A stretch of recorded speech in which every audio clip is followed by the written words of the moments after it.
Hey, welcome to the Backwoods Gourmet. Today we're going to make smoked chicken and dumplings. Hey, just for fun, let's do it on some cast iron.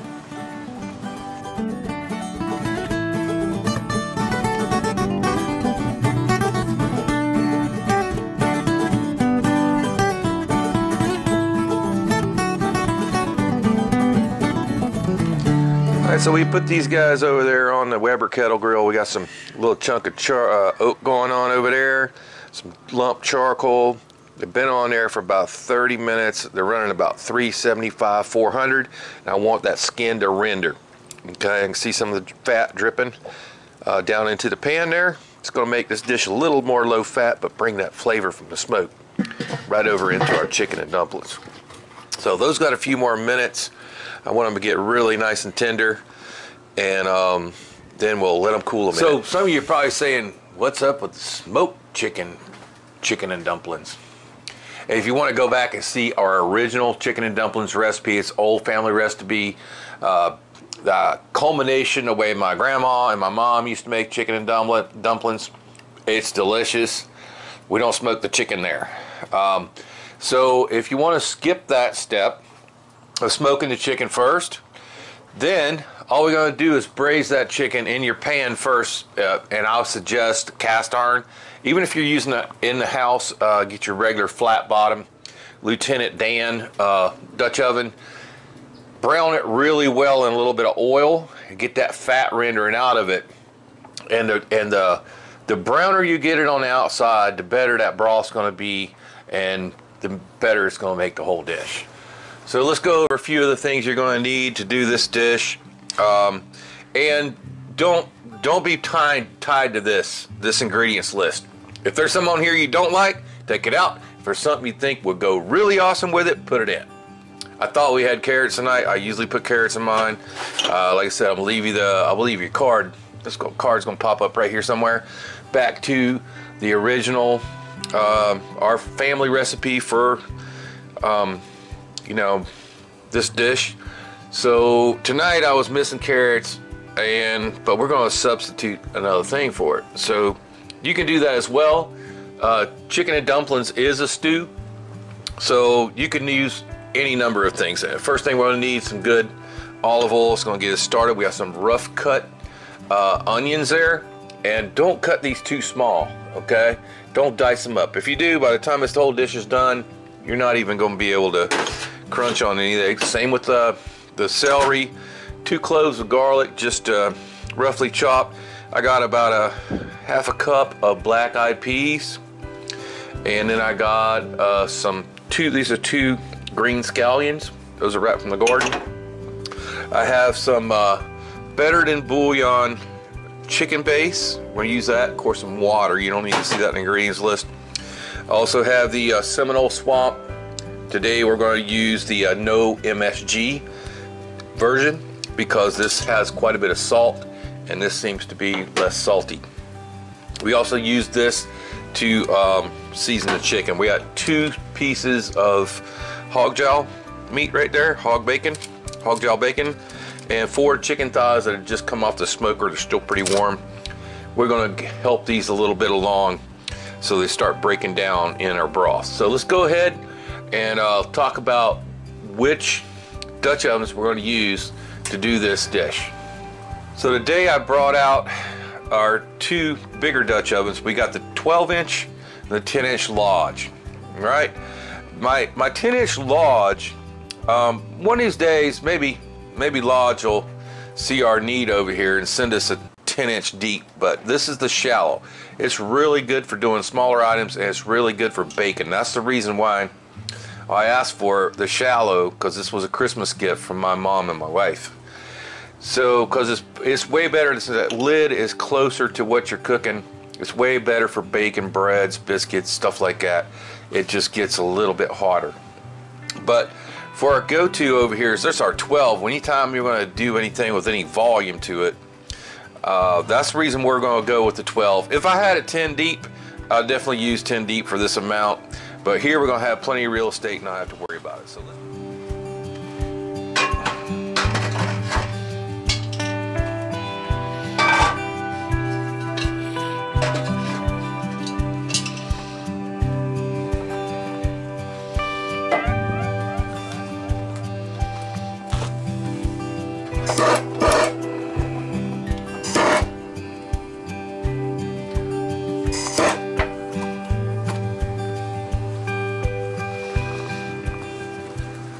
So I really wish you guys were here to smell this chicken.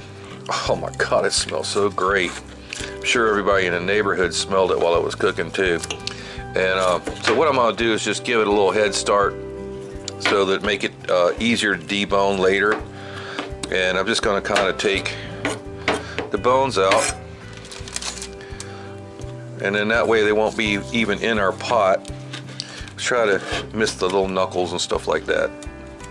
And I'm sure Makita will enjoy the pickings from those when they cool down a little bit. They're still pretty hot.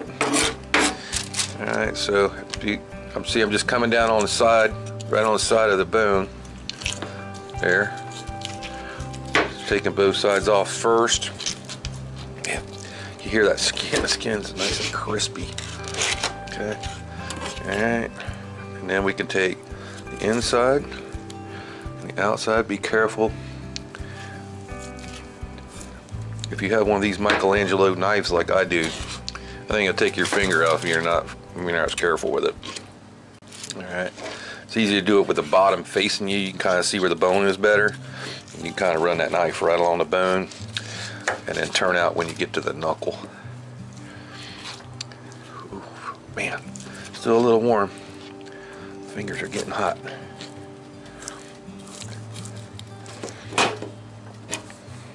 So we'll go ahead and finish these up. We'll give that just like some of the bigger pieces like this guy right here. We still want our chicken and dumplings, and this is gonna cook down quite a bit. But mainly what you're doing is make sure you're cutting the skin up into smaller pieces, because that ain't gonna break down much more than it is now. It's nice and crispy. Those would have been awesome just like that, okay? So that's what I'm hoping for, that the awesomeness from the smoked chicken is gonna bring that flavor over into our chicken and dumplings. So the next step is we're going to start building our broth with chicken and all the veg, and while that's happening, we'll make our dumplings.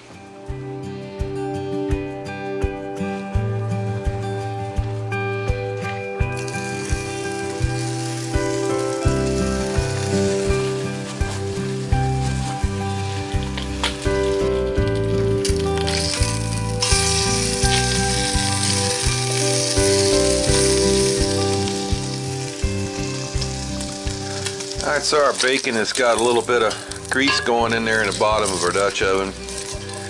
And man, it smells awesome. So, you know, there's two things that are match made in heaven. And that's bacon and onions. Well, we still got a little heat on that. Go ahead and roll them around in there a little bit. Let's get just a bit of color and caramelization going on those before we add the rest of our ingredients.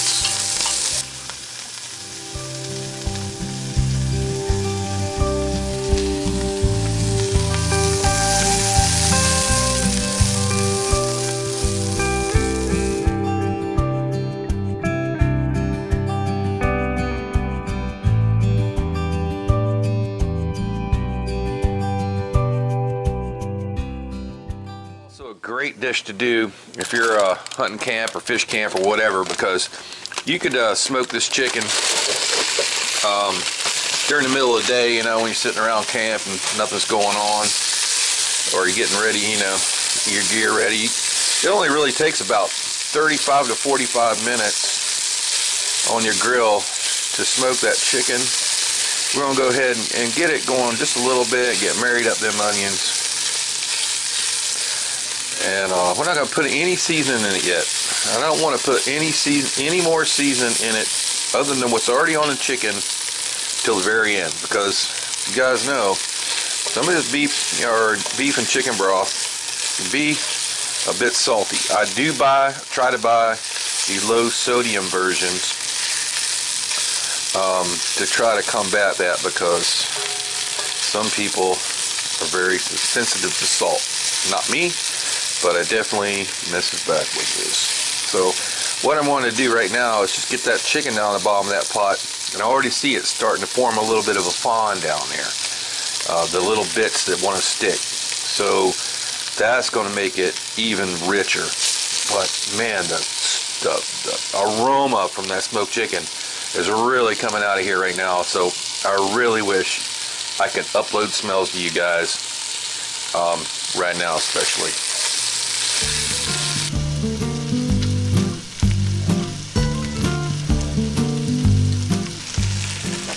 Okay, so got a little fond going in there. Brought over some hot tap water. If you're camping, you're not gonna have hot tap water, but keep you a pot over there beside the stove. I just put a little bit in there, just enough to raise that fond, because if you dump it all in there at one time, you know, it's gonna suck all the heat out of the pot, and it's not gonna really raise that fond as well. And then I'm using a silicone pair of tongs here, just kind of rub around in there until it feels smooth again. So you got some of the caramelization from the onions and some of the from the chicken in there. So I'm going to go ahead and bring that up to cover the meat. Alright. I'm going to go ahead and put in the chicken broth. I'm going to start with one fairly good sized scoop for this amount. And we'll let that dissolve in there first. Don't get crazy with this right off the front, you know, in the beginning. So we're going to go ahead and put that in there. Then we'll give it a little try a little later. Let's see if it needs any more. So let's let that come back up to boil. And we'll get the lid on it right now. So we'll let the chicken cook a little while because we don't want the veg to be overcooked. It's been about 5 or 6 minutes. I turned the fire way down. It was going pretty good there. So right now I'm gonna go ahead and put in the thing that's gonna take the longest, and that's gonna be the black-eyed peas. Now if you're using carrots instead of black-eyed peas like I am, then go ahead and wait on those for a little longer. About 10 minutes in. We'll put them in the same time we put in the, if you had carrots, you put them in the same time as the celery. So let's give them a little head start, let them go. Bring it back up to a simmer. Like I said, we don't want to cook the veg till it's all mush. It's been about 10 minutes with just the black-eyed peas in there, and God, it smells good. I'm going to go ahead and put the garlic in, the rest of our veggie ingredients. It's going to be our celery. Alright, put them in there. Oop, I missed the garlic. Let's get him out. All that in there. We'll give it a little more water. Some of that water's came off of it. A little more water. Then we'll bring that back up to a boil. Simmer it about another 10 minutes while we're getting our dumplings ready. So dumplings are coming up right now. Now we're going to start our dumplings, and dumplings couldn't be more easy thing to make. We're going to start out with about, for this size pot, that's about 1.5 cups self-rising flour. If you don't have self-rising, just use a little baking powder in it, okay? We are going to want to go ahead and give that just a little pinch of salt. I am using pink Himalayan sea salt, and in my dumplings, I love me some fresh cracked black pepper. Just adds another dimension of savory. You could put any number of herbs and stuff like that in there. Alright, and then for our fat here, you could use a number of things. You could use butter, you could use Crisco vegetable oil here. We're going in with lard. Alright, so I know I just kicked all the vegetarians right out of the dumpling recipe, but let's go ahead and I use a potato masher for this. It's easier when you got more flour, but it'll take a little bit to get it all kind of chopped up. If you got one of them fancy little French pastry blenders, that probably works okay too. But what we got is a potato masher. Probably gonna have that laying around your camp, around your kitchen. And once you get it going, it works pretty good. And we'll see how our flour to fat ratio looks. And the better that ratio is, the more tender it'll be. And you don't have to get crazy and get this completely in, but we don't want it to look like pie crust either. Looks like we're a little low on flour. So I'm gonna go with a little bit of all-purpose. Another half a cup. Might have got a little aggressive on the lard there. You basically just want to keep mashing this till it looks kind of sandy. So when it looks about like that, you're good to go. Alright, so now for liquid, you could use just water here if you had, that's all you had, but we're going to use some whole milk. We're going to put in a little at a time.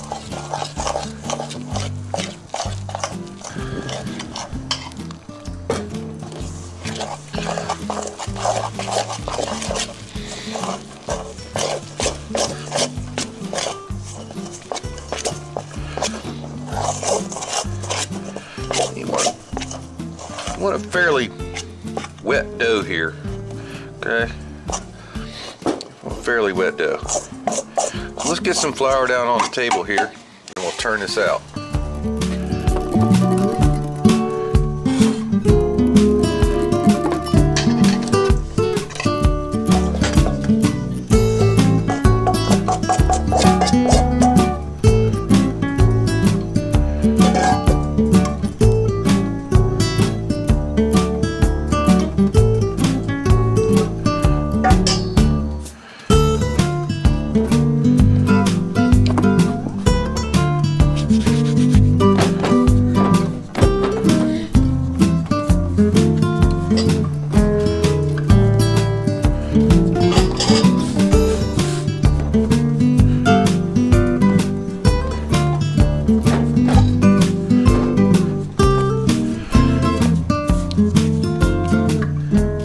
Last time we made this dish, we had a lot of comments about different kinds of dumplings. So today, we're going to separate our dough into two parts. We're going to go ahead and we're going to flatten this one out and cut them in strips. All right, a little more flour. We'll cut them in strips, doing like we did our traditional family recipe. And then we're going to try making some pinch dumplings like a lot of people suggested on the last video. So don't think you guys that I don't read your comments on our videos. So if you got a comment for this video, go ahead and leave it down there. You know, if you got your way of making it, please share, because you're not only sharing with me, but you're sharing with the entire community of folks out here trying to keep these old dishes alive. And this is definitely an old dish.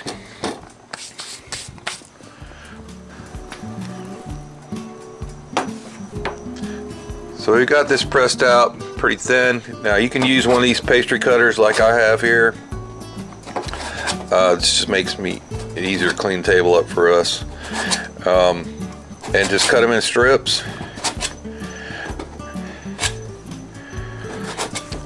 That's the way my grandma always did them. And then she just take these as we put in a pot and tear them apart. But like I said, a lot of people just said, hey, let's just pinch it right off the dough. Just pinch them off like that. So we're gonna go ahead and try that. And also some people said they like to make them, you know, nice and meaty, make them a little ball like that. So we're gonna try that too and see how they all turn out. So I just went in and tested the broth. I have continuously put more water in this, hot water, to keep it going. And I noticed the broth was still a little weak. So we went ahead and put another teaspoon of the better than bouillon in there. So everything's getting ready. So now what I'm going to do is I'm going to put in a whole sage leaf, just because I have it fresh, and a couple of basil leaves, and that's going to bring some savory to it. Let's go ahead and cover it back up. It's going to be almost time to put in the dumplings.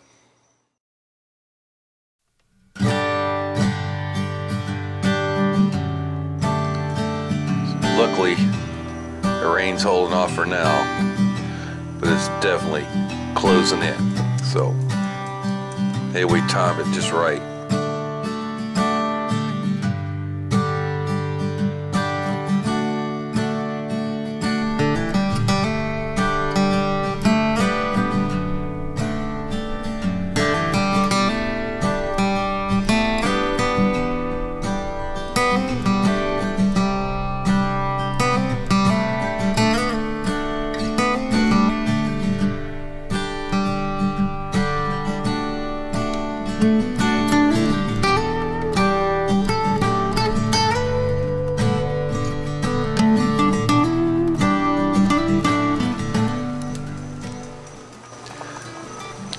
have a good rolling boil there. We got some of the other ones started, so now we're going to go ahead and put our flat ones in.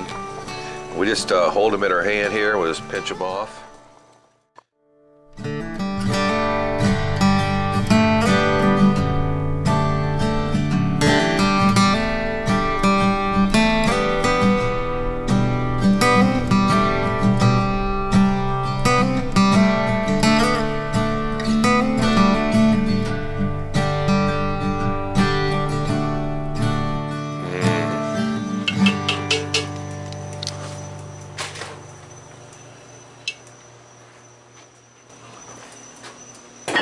If you'd like to see some of the stuff that we're up to in between these cooking videos, hey, we just started a new channel called the Backwoods Gourmet Adventures. You can just put that in the search bar right at the top of the page on YouTube, and it should take you there. If not, I'm going to leave you a link right in the description box below.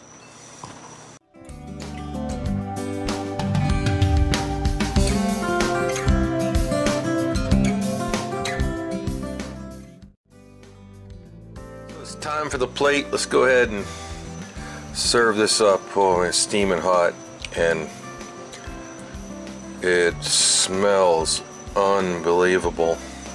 You can see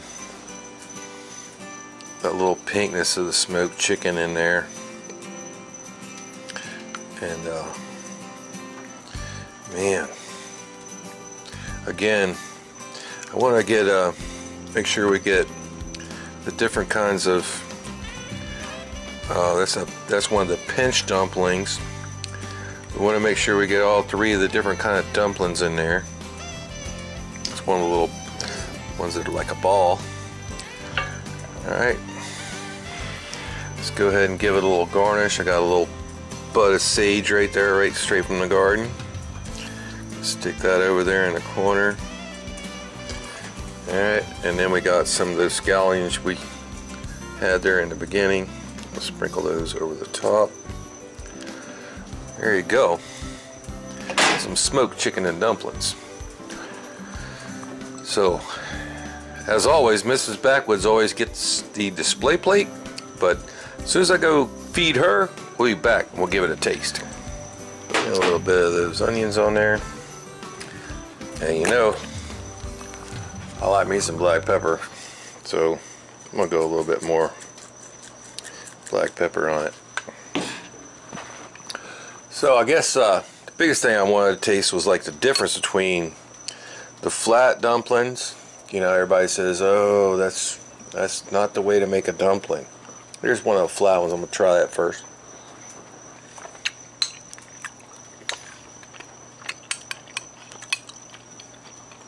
Really awesome. Here's one of the big round ones. Everybody says, oh, you gotta make the big round ones like meatballs. Take a little bite of that one.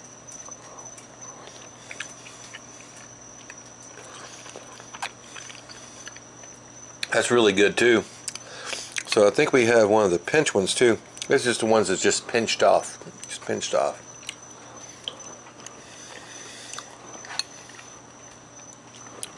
All of them taste the same to me. And so on your dumplings, it doesn't really matter as far as I can tell. You make them flat, make them a little ball, or you pinch them off. The little ball is going to take a little longer to cook, but let's try some of the chicken with the veg. That's, oh, the smokiness comes off of this too.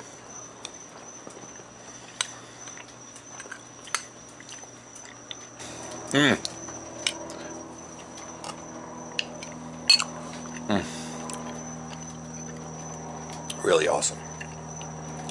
Probably the best pot of chicken dumplings I ever made right there. Smokiness really comes through on the chicken. The balance between the veg and the broth is just about perfect. So if you like what we're doing, please smash that like button right down there. To subscribe to our channel, you can do it right there. For another great Backwoods Gourmet video, it's going to be right over there. And for our whole playlist of cooking in cast iron and Dutch ovens, gonna be right up there. We'll see you next time. Alright, plane flying over, daggum it.